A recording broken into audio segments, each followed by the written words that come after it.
What's happening, guys? So today we are going to be reacting to Jubilee's Do All Black Men Think the Same? Man, I saw a little bit of this and I was like, yo, I really need to react to this because I don't know if well, you'll see anyways. You'll see. But let's get into this. Let's see if we all do think the same, which I know for a fact we do not.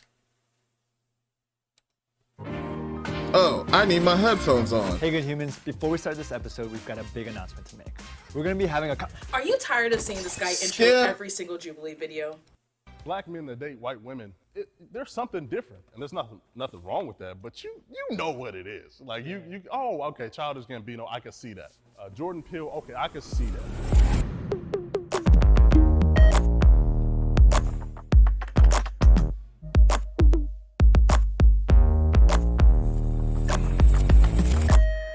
I am expected to have a big dick. 3, 2, 1, go.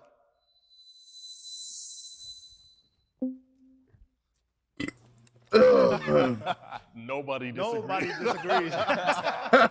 Yo, yeah, I feel like it's a stereotype, and we know that stereotypes aren't realistic. But I mean, personal encounters, I don't feel like there's leeway.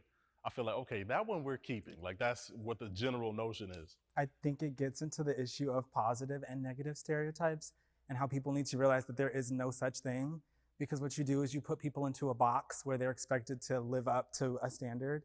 And I feel like it's over-sexualizing Black men. You know, you should want to date someone more for the pleasure physically that they can bring to you. And I know I've talked to people personally who will be like, oh, you're lucky you're Black, you have a big member. And I'm like, well, I have other things to offer too. Like, I'm well-spoken, I have a sense of humor. I like anime. Like, you go straight to like what's underneath my zipper. Yeah, I mean, that's been my experience. A lot of times, especially, you know, meeting different people, that's the expectation. And I just tell them, 2-inch Punisher, you know? Don't expect too much. I'm just joking, but it's I think a lot of people watch a lot of porn too, and that's where it comes from. Like, when you watch a lot of porn, you see, you know, these mandingos and, you know, 10-inch monsters, and the shit's not realistic. You're not gonna see that out there. It's not, but that's the expectation that they have. So all right, let me say what I gotta say about that. First of all, women talk about how they're over-sexualized and shit like that, bro. Black men, we are over-sexualized like a motherfucker. You know what I'm saying?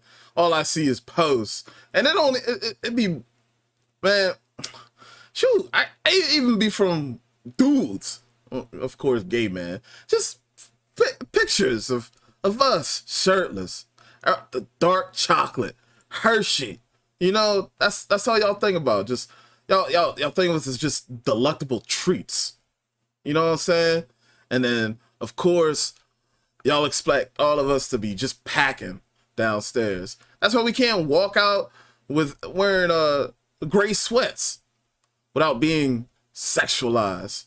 Y'all worse than construction workers, man. Our audience submit hot takes about this group specifically, and they are hot. So, hot take. Black men cheat on their significant others. Oh, this is where I stopped at. I didn't see this part. I'm just like, where is this study published? Did someone do some research? We don't. Black men don't treat. Black men don't cheat. The reason why it was going to be neutral is because I don't know the numbers. Like, I don't that's know. what I'm saying. I don't know That's why I'm like, I disagree. So I came this way because of the keyword far more. I was like, do black men cheat? In generally, like you're not apt to know. Black men don't treat. Color your skin. To prescribe this to race feels nefarious in a way that I feel like it was coming from a place of somebody that got cheated on by a Black man. I was like, yeah, Black men cheat all the time. Come on, this doesn't even make sense. Black men are attracted to big butts. Strongly agree. Do we agree? What? Who are you? Who are you? There's nothing biologically innate to like Black men to, you know, to like ass. I think it ties into hip hop and the whole strip club scene right now. First of all, so far gone from like the natural aesthetics of just a natural person that right now it's all about who has the baddest ass, who ass is 25 pounds with 2-pound legs? You know what I mean? Like that's hot for some reason. And I personally don't get it. I mean, it looks unnatural to me, like, you know, but I mean, a nice ass is just a nice ass though. What the, hold on. I ain't look. It ain't about the aesthetics or anything, whatever the fuck he said. I think there's even studies where they say that men are just attracted to a fatter ass due to being able to reproduce with that woman, you know? So, yeah, but other than that, like, bro, fat ass is fat ass. I ain't got nothing to do with no hip hop. I was loving fat asses since I came out the coochie. Shoot. Bro, black people are funny, and if you ever try and roast one of them, they will roast your ass so hard that you'll have no roast to rebuttal. I get what he's saying. I think black people as That was collective are too funny. extra. If you go to black Twitter, if you go to black Instagram, black Facebook, like you're going to laugh. So I think that in that aspect, that's why like that statement has so much truth in it, because you just, it's like, so I guess it's like the question. So this dude don't like ass. Or is like any black person. Dude in red don't like ass, and he don't think we funny. Yeah. Black people as a whole, like, yeah, they got jokes, you know, it goes back and forth, cool. That's why I said as a But collective. don't think that any black person you go to expect like a really good joke. You know? Okay, that's The true. N-word That's true. should stop being used by all races. Oh, this is a good 3, one. 2, Let's see what they all gonna 1, say. Go. Oh, somewhat disagree. I just think the N-word, when you look at the root of the word, even slaves would use it to describe other black people when accepting their supposed oppression. So I just think, when I think about that, I don't think you can do anything to erase the history and the blood that's been shed on that word. There are so many people who the last thing they heard was the N-word as they were being murdered. So when I think about that, yes, I think the word should stop being used. Personally, me, I feel like it kind of starts with us. The fact that we make it so cool within music and within like entertainment that it lets other people feel like they have a pass, or that it's okay because my favorite rapper said it, or I heard it here, or you guys say it all the time. How come I can't say it? But at the end of the day, it's black culture pain, and if anyone's going to be using it, it should only be us, and that's it. You can't really own a word. I think, you know, we can own it in the sense where it's a black cultural thing, but the idea where we kind of make it out to where we say like, oh, other people can't say it, I think that's more of like a insecurity within the black culture of not being able to hold power, because historically, it's like, right, historically, black people didn't have as much power, so we're trying to hold on to literally a word that only has meaning because we add meaning to it. I mean, okay, that's a good take. Respectfully, I ain't trying to hear that, right? Like, I feel like the only reason it's policed so much, and I feel like the only reason we even have like this debate or this debacle over whether we can use it or not is because we're black people. And I'm not one of those people that think everything is racist and all that, but in this specific instance, right, in several instances, women in many instances have reclaimed the word bitch to be a term of endearment. There are, in the 90s, there was heavier women. Wait, the word fat. Wait, did he say reclaim the word bitch as a term of endearment? First of all, I don't even, the word bitch, I don't think bitch should be, I don't even really want to get into it. Oh, I got booger. All right, stop watching me pick my nose. But a bitch, like, you want to be, okay, so, I don't know, because I can't really make this argument that I'm about to make because, you know, the N-word originally used to mean something else, now we use it to mean something else, and the same is with, you know, bitch, you know what I'm saying? So, I guess I can't really use this argument here. Respelling and things like that, but I feel like in those instances, nobody bats an eye. Why is that understood?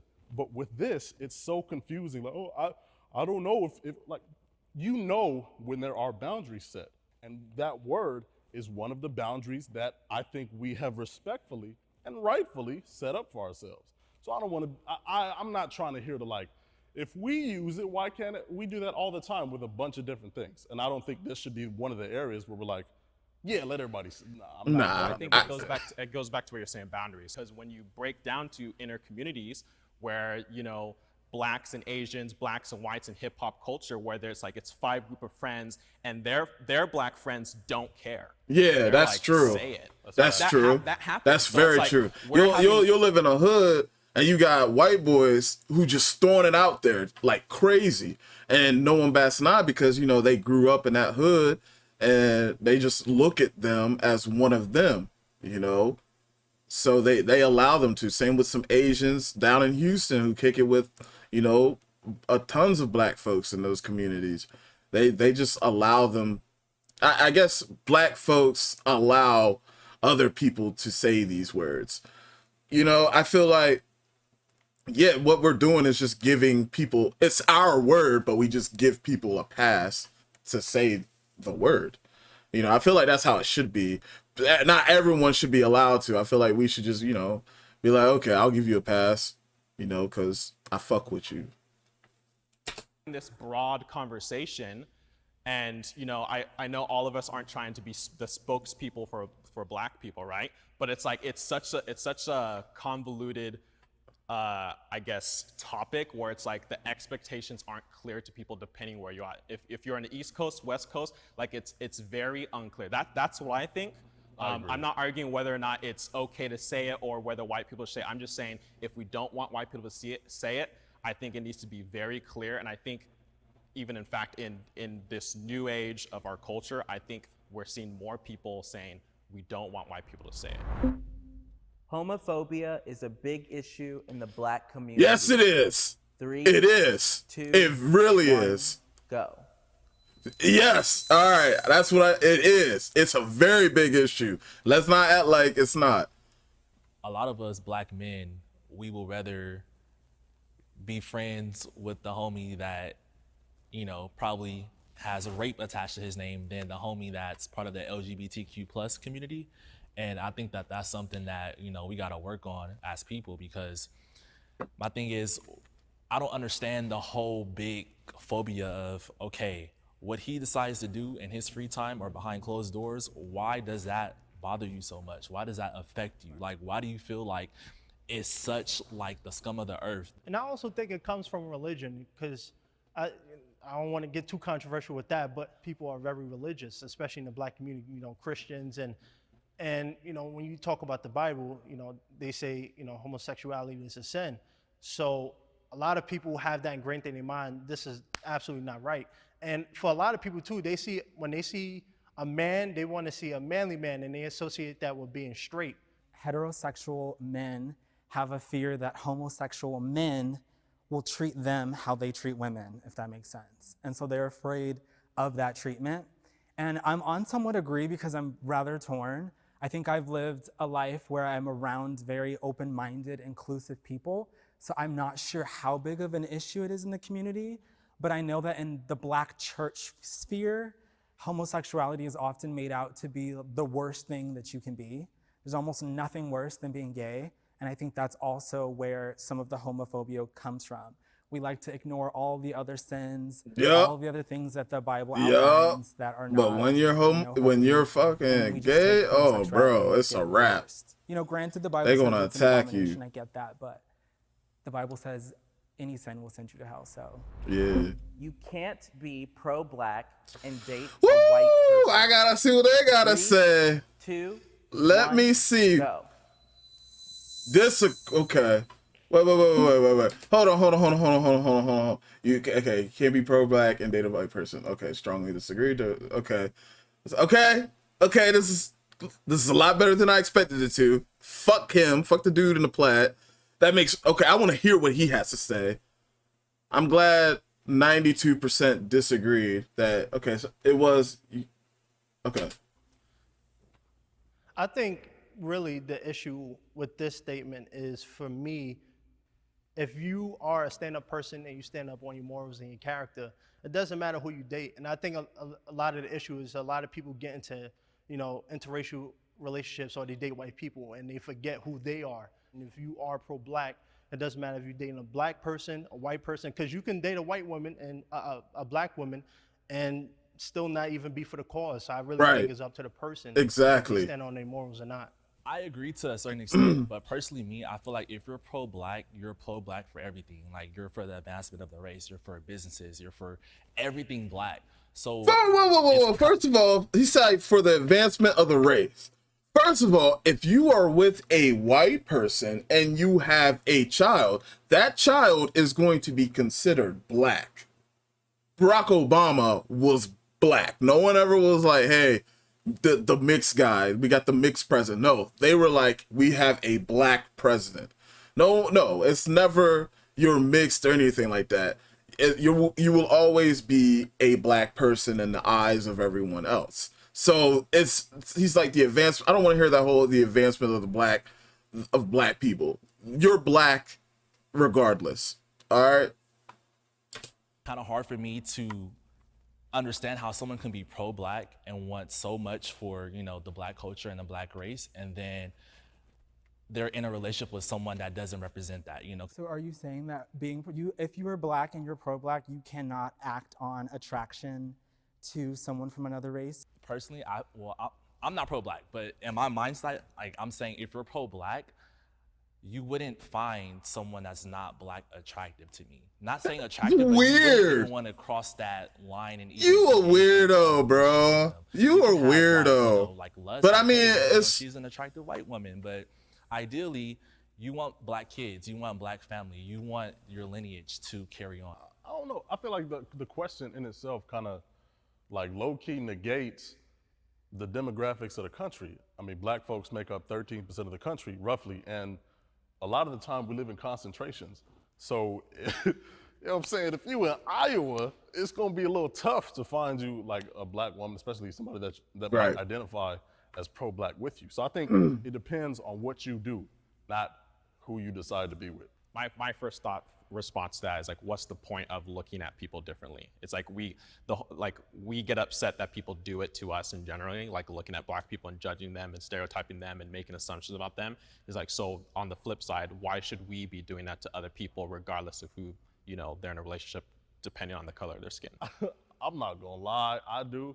Like I look at people differently based on who they marry. Because dating, you know, you could be dating for fun. I feel like I look at people different based on who they marry. Like Jordan Peele, Childish Gambino, I feel like I can look at them and be like, I'm not looking down on them. I don't think of them negatively, but I'm like, oh, I see. And like, oh, okay, I see, like, because like black men that date white women, there's something different, and there's nothing wrong with that, but you know what it is. Like oh, okay, Childish Gambino, I can see that. Jordan Peele, okay, I can see that. I can't think of another example, but I feel like I can tell, like, okay, like that's cool, you know, I'm happy, you happy. It's no disrespect to them, but I see the difference. I prefer a that's weird. light-skinned partner to a dark-skinned partner. 3, 2, 1, go. All right. Or a light-skinned partner to a dark-skinned partner. What? I don't play them colorism games over here. All right, so the reason why subconsciously for me, the reason why I feel that way is, you know, growing up, I was always, you know, bullied for my skin color. I always felt out of place. You know, I was always told I'm not black enough. And when you constantly hear that and you get beat down with that and, you know, you doubt yourself. And like I said, I grew up in a broken home. I grew up in a foster care system. So it took me a long time to figure out myself. And for a lot of times, I don't tell a lot of people this, but I used to hate the way I looked. I was like, I don't like being dark skinned. I want to be light. And I'm just being honest, but now I'm more comfortable with myself. I guess I have a question. Do you think it's because you look at a potential partner as lighter skinned so that your, you know, potential children or so would be lighter skinned so they don't have to go through what you feel like you went through? Nah, you know. I used to think that way. I'll marry whoever I seem fit. So it really doesn't, to me, matter about the skin color, but I will admit subconsciously I do think, you know, when I see a light-skinned woman, I actually, you know, look a little longer, or I might linger a little longer, or be a little more interested just because of, you know, that consciousness that I had growing up. So it's not something that I say that dark-skinned women are far unsuperior or light-skinned women are more superior. It's just because of the constant beat down and the constant hatred about me being dark-skinned and the way I. And you know what's even crazy about this is that I bet you it was black folks who were picking on him on his skin color. I had never had another race, talk down upon me because of, my skin color, how dark I was, It was always my own people. And then on top of that, me being a Haitian American male, black people would just destroy Haitians just because, of who we are. And they're just like, oh, all Haitians are just black and they're dark and all this stuff. It really just be our own people just doing this to us, and it was never right. And I could see what he's talking about, because I remember at one point I was thinking maybe I should be with someone who's lighter so my kid doesn't get picked on for being black, or I should find someone with smaller lips so my kid doesn't end up having big lips like me, So I see where he's coming from. I was treated that subconsciously. I do think that way. But do you feel like you have some sort of like self-hatred because of that? Yeah, well, not anymore, because it took me a long time. I mean, this started happening, like I said, when I was 6, when I got in foster care. So, but now I'm more comfortable with looking at myself. I'm a good-looking, tall glass of chocolate milk. So, chocolate. I have a question. Like, do you at all feel like you've become the person that bullied you by then having this preference toward lighter skinned people as opposed to someone that would look like you? I will admit, yes. I will admit that. And, like I said, we just shooting a realism. So I do agree with that, yeah. And I think that's why now I'm focusing on myself, and, being a part of this discussion is very important for me, because I'm starting to, realize that prejudice needs to go. And I see this a lot in the entertainment industry now, where, they want a black woman, but they want your complexion. They want that light skin that look like she can go in between the white family and the black family. And I think I only speak openly about it because I know there's a lot of people who feel that way too, but they don't want to admit to it, or they don't want to express it and, be rejected. So, I mean, you see it in the media too. So I think that plays a big part in that too.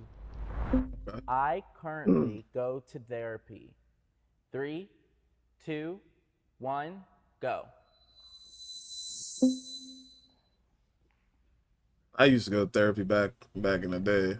Not as an adult though.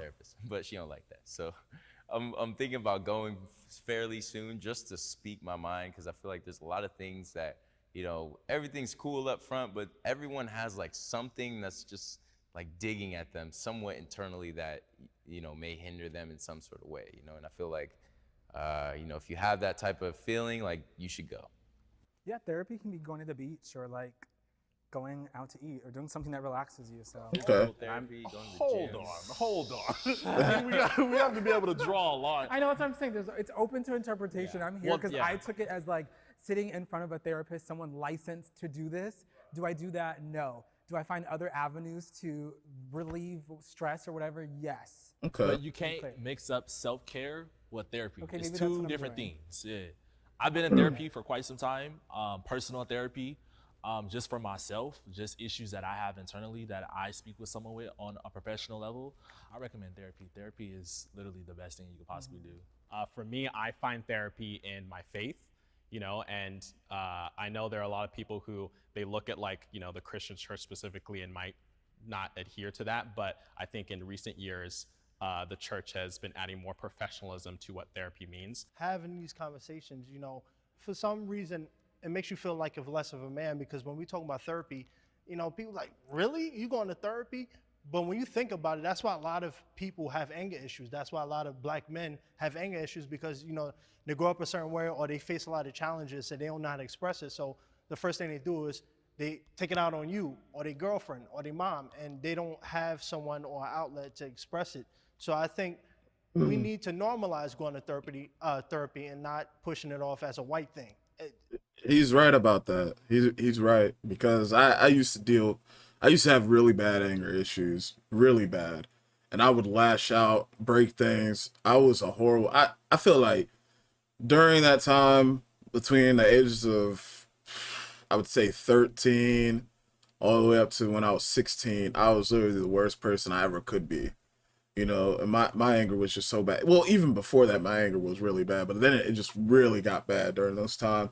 And then I started having therapy. I had a therapist who was really cool. I could talk to him about anything. I would always feel better afterwards. And later, um, I was able to find therapy through just being able to open up to my friends and just the person who I was with at the time. Like, yeah, that was my therapy then. And I really, and then I think during the age of 16, I had like a wake up call in my life, and things really just started to change. So I started to lash out less. I hardly ever get angry. I hardly ever scream at people or make people feel like they're not safe around me. You know, I'm a totally different person. So, but that's just being able to just open up with people. You gotta, black all men need to learn how to open up and speak to other people. You're not a bitch, you're not a crybaby if you do these things. You're not less of a man if you open up. You know, you need to do these things because that helps keep your sanity. You know, and all men need to be able to just to do these things, you know? That's all. We need it. You know, we need healing, and we need somebody to talk to us. I think healing trauma is going to help Black people progress instead of just getting more trauma piling on top of each other. And in a lot of ways, that does come into an aspect of personal responsibility, because it's like my issues with my dad at a certain point has nothing to do with him anymore. At a certain point, it has to do with me and how I process it. And I have to go from, do I want to get angry every time I'm in the same room as him, or do I want to be able to walk in the same room as him and not have that reaction? And that was what I processed in my head when I was going through that therapy. My father was present in my life. 3, Oh 2, man, that's a touchy subject. 1, go. Look, I'm gonna get this out here before anyone else does. My father was not in my life, but it wasn't by choice. He passed away when I was 6. And I feel like, bro, that messed me up for the longest time. Because my dad was a really good guy and he was always there. So yeah, I'm gonna just get that out of the way. Let's hear what they gotta say. Not to jump into this one, like I absolutely love my dad. I'm even getting a little emotional thinking about my dad. My dad's amazing. My dad was there for me in every way, shape, or form, every facet, every way that he could be there for me and more. He was there for me. He was there to pick me up from school. He was there at my soccer games, my track meets. He was my coach for soccer one year. My dad taught me everything that I know almost. He is who I model my personality after. He is who I aspire to be. I don't think I could have had a better father. It's almost why I'm discouraged to have kids, because I feel the pressure to live up to the example that he set for me. So he was there, still is. I said somewhat disagree because I ended up being put in foster care when I was 6 years old with a couple of my younger brothers. And I remember, I don't remember what my dad looks like, but I do remember he passed away when I was around 7 or 8. So I can't really fault him for that. But, you know, my mom, she was widowed, so she lost a husband, and she decided to take care of us. And I don't think my life would be any different. I don't regret not having a dad, but sometimes I do wonder, you know, secretly, you know, what life would have been like if I had that fatherly figure in my life. And I think that's another stereotype that, you know, Black men don't have their fathers in their life. And it's good Had to a see, lot of father you know, figures growing a up. lot of y'all over there. For me, my dad was not as present as he Uncles, could friends' have been. dads. Typical older Belizean dude. Their culture is just very different from American culture. It's very passive aggressive. I remember times being young and I would question my mom all the time, like, hey, like, you know, why is he not around? Why is he not there? And, you know, she did the best she could as a single mother. Now I can say my dad is very present in my life. However, I feel like our relationship is very like financial base, if that makes sense. Like I feel like I don't have a real connection with my father. Like he's there for me if I need something, like if I need to, like if I want this, if I want that, like he's always there for me, like money wise. But I feel like I'm still like desiring for that real connection, like how you mentioned how you have that mental connection with your father. Like I feel like I don't have that. So that kind of puts a desire into me to where I'm desperate now to be a father. Not desperate, but I'm desperate to be a father, that I want to do it right and give the things and, you know, make sure that I nurture my kid more than just the money aspect of things. Like I want to be there, you know, and always possible. I kind of feel like now I kind of just suppress it and try to ignore it because he's here now, which I definitely feel like I shouldn't do. I think that it's never too late to mend a relationship. It's never too late to rewrite the story. I mean, you can't go back in time and change anything, but you can definitely mend the relationship. Because although I have a good relationship with my father, relationships are constant maintenance and they're work. And I know that parents can be toxic too. They can break your heart more than anyone else can. I'm not saying that your dad did. But maybe you should start today. Give him a call, invite him out for a coffee, you know, start somewhere. Father's Day coming up, dog. You know what I'm saying? And that is officially a wrap. All right, that's it, y'all, man. This video went a whole lot longer than I wanted it to do. But man, I like this. I'm actually really glad I got to watch this. A lot of very open mind brothers here. That's good. So, but man, this was a really good one. I liked it. I liked it a lot. I like to hear all their different opinions and stuff like that. And I'm glad a lot of their, you know, a lot of stuff that they were talking about was stuff that I agreed on, you know. So, you know, we all think alike in some sense. On some things. But yeah, thanks for watching, y'all. If y'all stuck around this long, yay. Good for you. Good for you. But yeah, like, subscribe, do all the other funky stuff, man. And I'm gonna catch y'all later. Please come back. All right.